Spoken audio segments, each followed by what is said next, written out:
कल मुझे व्हाट्सएप पे एक मैसेज आया अमेरिका से कि कैसे भारत में सारे जो है फाइनेंशियल इंस्टीट्यूट्स, संवैधानिक संस्थाएं, विपक्ष सबको खत्म करने की साजिश की जा रही है ताकि नरेंद्र मोदी जी को भारत का सर्वे सर्वा बनाया जाए।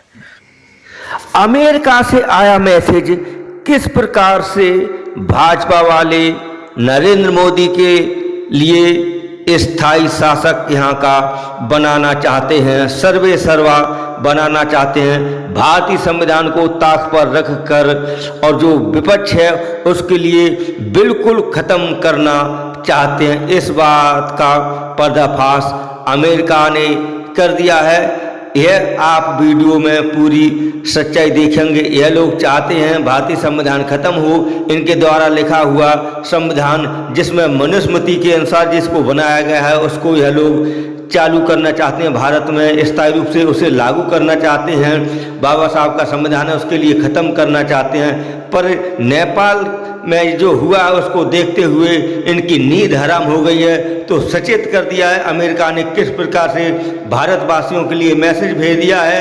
तो देखें आगे वीडियो में। नमस्कार दोस्तों, मैं डॉक्टर विपिन झा इंग्लैंड से बोल रहा हूं। कल मुझे व्हाट्सएप पे एक मैसेज आया अमेरिका से कि कैसे भारत में सारे जो है फाइनेंशियल इंस्टीट्यूट्स, संवैधानिक संस्थाएं, विपक्ष सबको खत्म करने की साजिश की जा रही है ताकि नरेंद्र मोदी जी को भारत का सर्वे सर्वा बनाया जाए। तो मुझे एक बात याद आ गई कि 2012-13 में जब मोदी जी को प्रधानमंत्री जो है कैंडिडेट बीजेपी ने बनाया था, तो वो क्यों बनाया था। तो एक बड़े ही बीजेपी के जानकार ने बताया कि नरेंद्र मोदी जी ने उस समय बीजेपी को धमकी दी थी कि मेरे पास 30 लाख कार्यकर्ताओं का समर्थन है और जितने भी बड़े बड़े व्यवसायी हैं वो मेरे ऊपर ही पैसा लगाएंगे और बीजेपी को वो चंदा नहीं देंगे अगर मैं प्रधानमंत्री कैंडिडेट नहीं बना। तो उन्होंने बीजेपी को तोड़ने की जो है धमकी दी थी। तो उसकी वजह से लाल कृष्ण आडवाणी, अरुण जेटली जी और कई बड़े नेता जो थे उनको मानना पड़ा कि इनको जो है प्रधानमंत्री उम्मीदवार बनाया जाए, क्योंकि अगर वो नहीं बनाते तो बीजेपी टूट जाती। और वैसे ही बीजेपी जो है सालों से छटपटा रही थी कि कैसे सत्ता में आया जाए।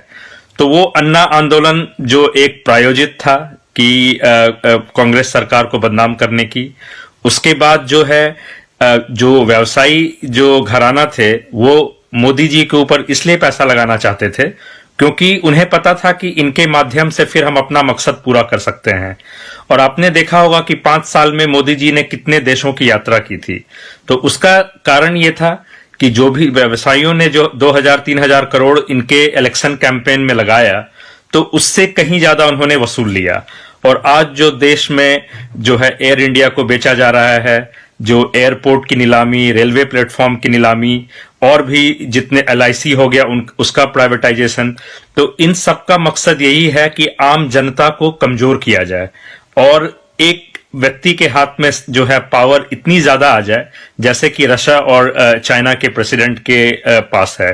तो इसीलिए हर राज्यों में सरकारों को गिराने की कोशिश की जा रही है ताकि हर जगह बीजेपी जो है सरकार बनाए और राज्यसभा में अपनी बहुमत ले ले।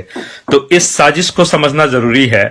देश जो है आज एक बहुत बड़े मुसीबत में है और हम सबको खड़े होने की जरूरत है, क्योंकि गुलामी सिर्फ अंग्रेजों जो है और मुगलों की नहीं हुई थी। गुलामी कभी भी होती है जब आपकी आजादी छीन ली जाती है, और आज वही प्रयास चल रहा है, आपकी आजादी को छीनी जा रही है। तो आप जो है खड़े होइए।